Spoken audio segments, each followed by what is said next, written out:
تو ہم اپنے رب سے غافل نہ ہوں، بس یہ ذہن میں رکھ لیں، ہر وقت دل میں اللہ تعالیٰ کی یاد ہو۔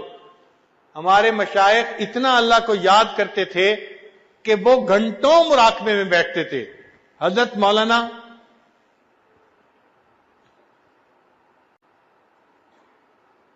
غلام اللہ خان رحمت اللہ علیہ، انہوں نے قرآن مجید کی تفسیر پڑھی تھی ایک بزرگ سے۔ ہمارے حضرت مرشد عالم رحمت اللہ علیہ نے بھی انہی سے تفسیر پڑھی تھی۔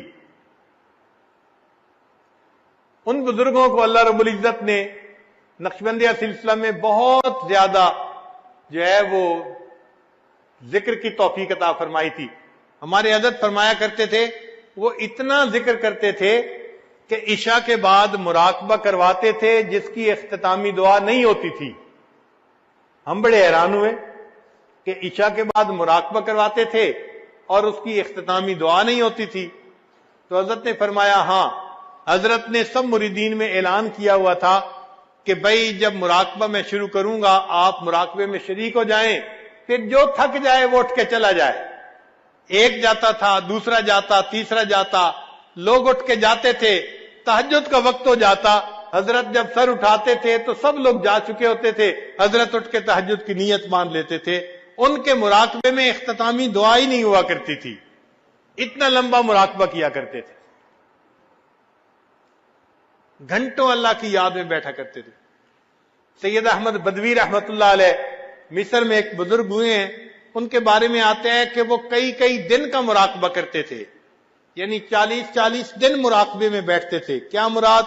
فقط نماز کے وقت اٹھتے تھے اور نماز پڑھ کے پھر مراقبے میں، پھر اٹھتے تھے نماز پڑھ کے پھر مراقبے میں، 40 دن ایسے گزارتے تھے۔ تو ان کے حالات زندگی میں لکھا ہے، کثرت ذکر کرنے کی وجہ سے ان کے چہرے پہ اتنا نور تھا کہ لوگ ان کے چہرے کا نور دیکھ کے برداشت نہیں کر سکتے تھے، تو وہ اپنے چہرے کو لپیٹا کرتے تھے، ڈاٹا باندھا کرتے تھے۔ عام آدمی ان کے چہرے کو دیکھ کے برداشت نہیں کر سکتا تھا، بے ہوش ہو جاتا تھا، ایسا نور اللہ نے ان کے چہرے پہ عطا فرمایا تھا۔ تو ہمارے بزرگوں نے تو 40 دن کے مراقبے کیے، اور ہم 40 منٹ کا مراقبہ بھی نہیں کر پاتے۔ 2 منٹ 4 منٹ کے مراقبے سے انسان کا دل نہیں سنورتا۔ جو دل بگڑنے میں جو ہے 20 سال لگے اس کو بگاڑنے میں، اب اس کو سنوارنے میں 20 منٹ تو لگیں گے ہی نا۔ یہ کیسے ہو سکتا ہے کہ ہم 2 منٹ کا مراقبہ کریں اور دل سنور جائے؟ تو اس کے لیے وقت لگانا پڑے گا۔ ہم اس کو اپنی ایک ضرورت سمجھیں، موت سے پہلے یہ نعمت اللہ نے ہمیں عطا فرمائی ہے، ہم اپنے دل کو سنوار لیں تو یہ قلب سلیم بن جائے گا۔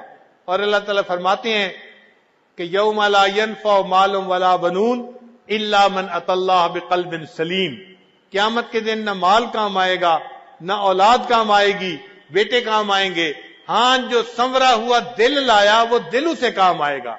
اللہ تعالیٰ دلوں کے بیوپاری ہیں، بندے سے دل مانگتے ہیں، اے بندے مجھے اپنا دل دے دے۔ ہم اللہ کو اپنے دل میں بسا لیں، اتنا ذکر کریں کہ اللہ دل میں آ جائے، اتنا ذکر کریں کہ اللہ دل میں سما جائے، بلکہ اتنا ذکر کریں کہ اللہ دل میں چھا جائے۔ حضرت مجدوب رحمۃ اللہ نے یہی کہا، یاد میں تیری سب کو بھلا دوں کوئی نہ مجھ کو یاد رہے، یاد میں تیری سب کو بھلا دوں کوئی نہ مجھ کو یاد رہے، تجھ پر سب گھر بار لٹا دوں خانہ دل آباد رہے، سب خوشیوں کو آگ لگا دوں غم سے تیرے دل شاد رہے، سب کو نظر سے اپنی گرا دوں تجھ سے فقط فریاد رہے، اب تو رہے بس تادم آخر ورد زباں اے میرے الہ، لا الہ الا اللہ، لا الہ الا اللہ۔ اللہ تعالی ہمیں اس ذکر کو کثرت کے ساتھ کرنے کی توفیق عطا فرمائے۔